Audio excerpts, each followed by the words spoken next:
Those are really, really hard basketball passes. I mean, I don't know as a point guard if I could make that play. Like, that's a hard pass. Yeah. Very few guys can make that. That's what makes him so special. Like, the great players make it look easy. Yeah. You think that play's simple. Like, oh, I'm just going to catch the ball over here, whip it all the way across the court, and hit George Hill standing in the dead corner right in his shooting pocket. And hitting somebody in their shooting pocket is so important because now it's no wasted motion. The defense doesn't get a chance to recover to you. And the fact that LeBron James can consistently make those passes look easy and hit guys right on point, it just speaks to his greatness and how great he is and his court vision. It's like having a 6'9" point guard out there. Basically. He puts enough zip on it that it's not going to get picked off. It's not going to be a turnover. It's right on target. Can pass with either hand. It can be right hand. It can be left hand. Like he can put the spin on it. He can throw the lob. Like his passing and his court awareness and his overall court vision is truly impressive. Yeah, you know, there are guys who are great passers in terms of they can throw the passes that have the highest degree of difficulty, which he does. The other thing that makes him incredible is he's an amazing ball mover. There was a play earlier in the game where the Celtics switched, and Terry Rozier switched on him at the free throw line. And as soon as he caught it, you would expect, because I expected, okay, he's going to go one-on-one and back him down. And because he knew that was what was going to be expected, he immediately threw it to Kevin Love, who caught Boston in between. And then Kevin Love, with a quick pump fake, steps into a three and knocks it down. Like, you know, his ability to play chess out there and to have you on your heels defensively, it's incredible. It really is. It makes the game, like, for guys who played at this level, like, we are in awe of players. Like the Kevin Durant's, the Steph Curry's, the LeBron's. Like, when you watch these guys playing at their best, you are in awe of what they're able to do on the basketball field. It's not just the rest of us. No. It's everybody. It's everybody. Yeah, we're at home like, oh, did you see that? Yes. When he had that dunk, my goodness, the backdoor cut for the double pump. Knocked your food over, man. I know, man. Almost knocked my turkey burger off my plate. Ty Lue was asked about George Hill and his aggressiveness tonight. Different player, and the numbers don't blow you away. He finished with 13 points, but just the fact he made a drive, he penetrated into the paint early in the game for a bucket that didn't involve everybody staring at LeBron, for instance. The catch and shoot threes without hesitation. What impact does that make on the series moving forward? We were talking before the game, and I was saying to Brent, I said, you know, I got a sneaky suspicion that LeBron's not going to be real aggressive early because I think he wants to see if his guys are ready to win a game. And the first thing he got to see was George Hill being aggressive. And, you know, obviously when people say, well, he was aggressive tonight, he made shots, which was the key. Like, he could have been really aggressive and been 0 for 5. Yeah, he could have been missing shots. But he made shots. He made plays. You know, he didn't allow Boston to take him for granted, which they were able to do the first 2 games. And really that's what had been the issue for Cleveland. They basically had 2 guys playing, you know, in game 2. Kevin Love was really good. And I thought LeBron, and I thought Tristan gave him really good energy too, but they didn't have anybody else that Boston had to defend, nor did they defend. And I think not only did he score, I think he had 11 in the first quarter. I mean, he was really aggressive. Really early in the game. So he did set the tone. And I think that's what LeBron was talking about with, you know, getting those guys to bring that sense of urgency to start the game because he's going to get his. He only took 8 shots in the first half. We were laughing. We didn't realize he had 19 points, LeBron, in the first half, because everybody else was playing so well. Right. And, oh, by the way, he chips in with 19. Yeah, I mean, and just I like the fact that coming out the gate, George Hill was able to get the ball. They ran some action where LeBron had the ball. Then he swung the ball to a weak side. George Hill comes off the screen and roll. Nice, confident little floater inside. And what that means is now Boston's on notice. Hey, we got to guard this guy now. Then he comes back and he hits the 3 in the corner. Like, Boston, okay, we can't load up on Bron and just act like the rest of these guys don't exist. And that's what they tried to do in game 1 when they frustrated LeBron.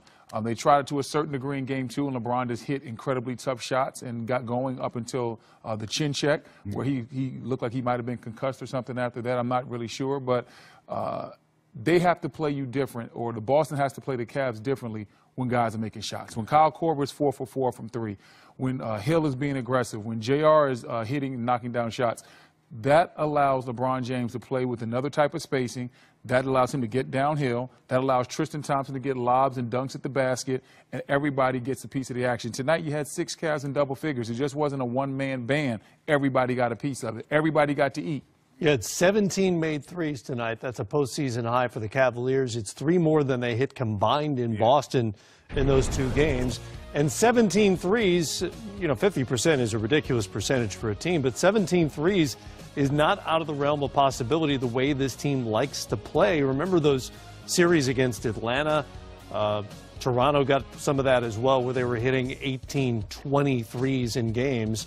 This is the way they would like to play. Yeah, the other guys stepped up because, to Brendan's point, when they're knocking down the threes, the half court gets bigger.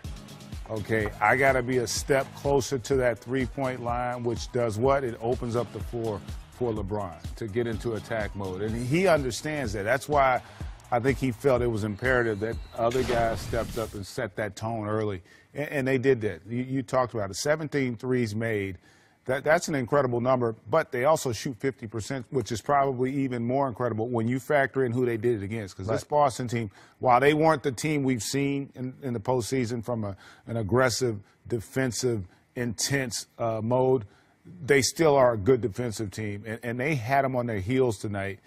Brad Stevens talked about it. So I'm really anxious to see how they respond come Monday night.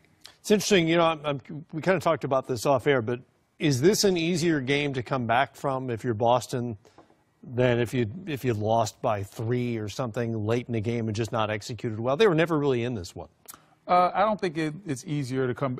Every game in the playoff is its own separate entity, and so whether it had been a 1-point loss or whether it would have been a 31-point loss, it didn't matter because you still have to bounce back and understand why you lost that game. Whether you lost by a large margin or a small margin, your coaching staff always says, hey, guys, we want you to look at these plays. These were some of the things that we didn't do right offensively. These were things that we didn't do right from a defensive standpoint as far as being connected and getting guys in the right position in the right areas. And this is what we're going to do for the next game. So every game is its own separate entity, and you have to move on from there. I think Boston, they'll learn from this game and they'll move forward. And Brad's a great coach. He'll have them ready.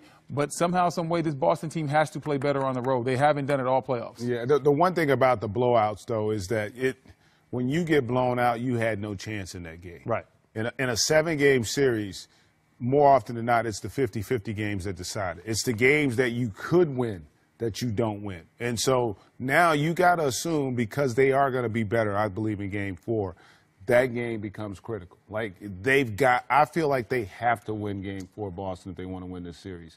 I just think if they don't win that game, they're going to create an environment where Cleveland now has a lot of confidence.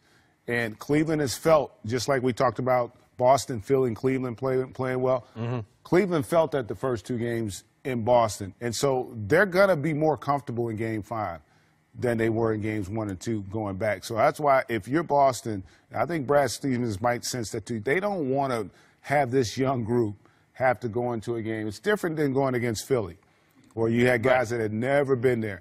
That's not the case with this core group from Cleveland. So I think Game 4, we're going to see a much different Boston team. The question is whether or not it's enough to get over the hump. And, Matt, and to your point, another thing about the blowout is when you get blown out from a coaching standpoint, now I have everybody's attention. Yeah. I have because now, hey, okay, we have to do some things differently. When you're in film, everybody's locked in. Because I have your attention now. You lose a game by 1 or 2, you might start to think, man, if I'd have hit this free throw, if I'd have got this rebound, if I'd have hit this shot. And it can seep into your mind in the next game because I've been in those series. I know you've been in them where that 50-50 game might be the one that cost you. Right. We go back to the Indiana-Cleveland series, right? Indiana blew them out twice, but they lost 4 games by a total of 14 points. Those close games are the ones you're going to eventually have a couple because with each game you play, both teams get closer to being comfortable, whether it be on the road or at home.